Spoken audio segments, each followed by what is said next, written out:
Hello, my name is Ben, and on this YouTube channel I document my own print-on-demand journey. Today again a quick Canva tutorial tip video. So Canva have changed something and they've made Canva a little bit more flexible in terms of what you can do with texts and fonts and text effects. And I only realized this actually yesterday, and I noticed it the day before, but it must have happened last week or so. So it is something which is really new, and is something which fixes something that annoyed me a little bit on Canva. So definitely an improvement and something that I really like, and that makes it more easy to create outstanding and unique designs.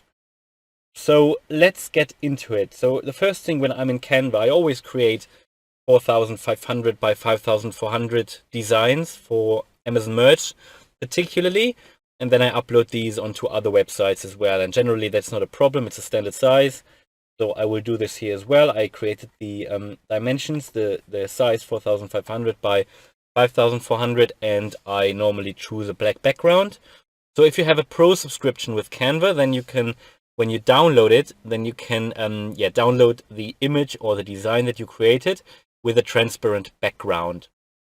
You can't do this if you don't have the pro subscription, but then you could use other tools to manually remove the background. However, I think the pro subscription is definitely worth it. I've been using it since the beginning of my print-on-demand journey, and I'm creating most of my designs on Canva, and I also use Vexels. So these are the two design tools that I'm using every day. And let's get into it. So the first thing, I would like to upload a file. When you create a design, you obviously want to create a you want to use a design or a file. So I'm going to use this one today here, which I downloaded from Creative Fabrica, which I really like. So it's a UFO abduction from a fisherman. I think I like it.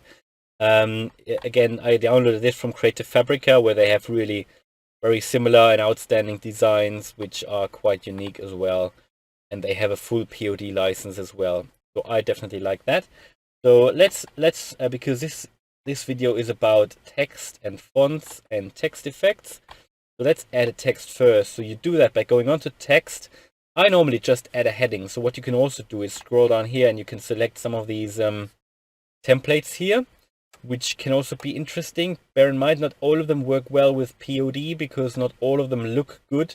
So not all text effects actually look good on a printed shirt. So if you have something like this, like the shiny effect, I once created one like these, and I ordered a sample for myself, an actual shirt that I created. And yeah, it was okay, but it's not something that I would like buy in the shop. It always looks good on the image, but it rarely, I think, looks really good on the shirt. It's also an issue when you have something like the shiny one here, that this shiny effect, it washes out quite quickly. So I would recommend have something with a sharp edge normally. Now let's add some text. So we could say something like, it happened in, and then normally I add something down here as well. So you could just, if you want to create a design which you can scale out, you could just say it happened in whatever. You could say Nevada, whatever, just any area, or you can download these lists of cities and states and whatever online, and then you could just use it to scale out your designs. So that's what I do, for example, on some of my designs, not on all of them. Now this video is about text effects. So what you can do to change the effect is, first of all, we would select a font. And normally, if I create something with an alien UFO design, and by the way, they sell quite well, and they are evergreen designs, so they provide regular sales. I normally choose the Alien Go font on Canva.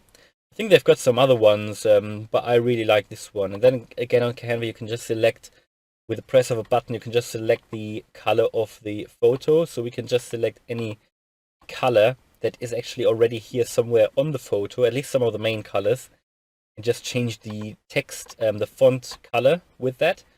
And I really like that because it makes it so much easier. And then we do the same down here, Alien Go. And then again, maybe make the text a bit larger. That's always something that I recommend. Make it very easy to read and very easy to spot. maybe make that a little bit larger as well. Now, and then what I normally do, because the top element here is rounded, so what we'll do, we'll apply an effect, and down here you can see the curve effect. And this is really what I want to talk about today. Now, the curve effect is nothing new. Let me maybe space out the letters here a little bit. The curve effect is nothing new. So I could do that in the past. Let me move the whole design up a little bit. You want to make sure it's always centered. But what you couldn't do is combine different effects with each other. And this is possible now.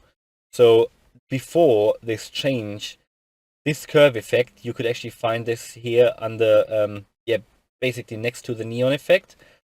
So what they've applied now is they've split the curve effect.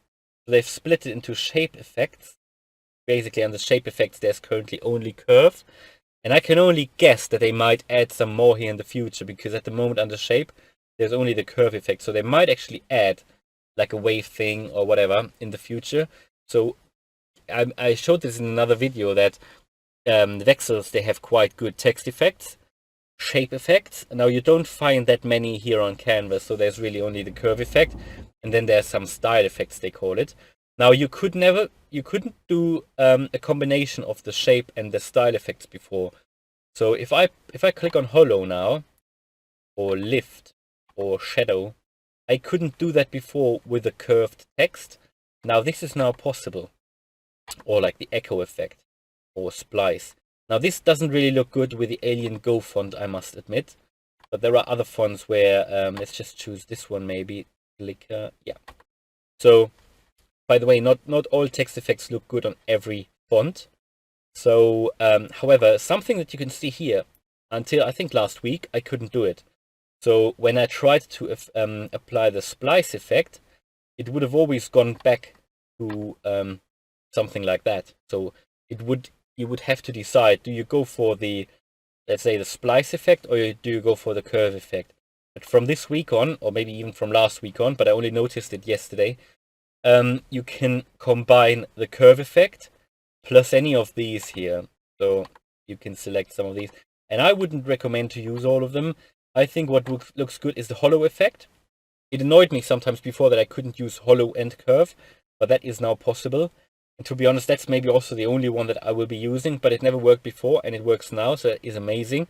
What I might also use is the splice effect here, even though I have never seen it actually on a printed shirt, but it might look quite good as well, depending on the colors that you use, because you can change the color of the inside here as well.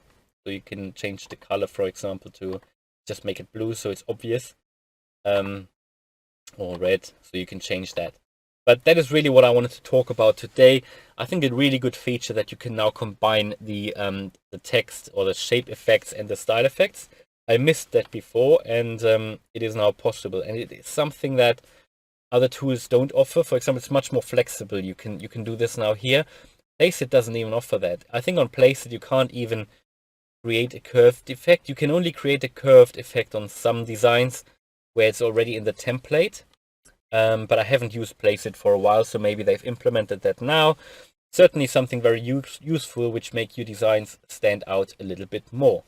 I hope you liked the video. If you did, then please smash the like button. And if you want to follow me on my print-on-demand journey, then subscribe to the channel. Thanks a lot for watching, and see you in the next video. Bye!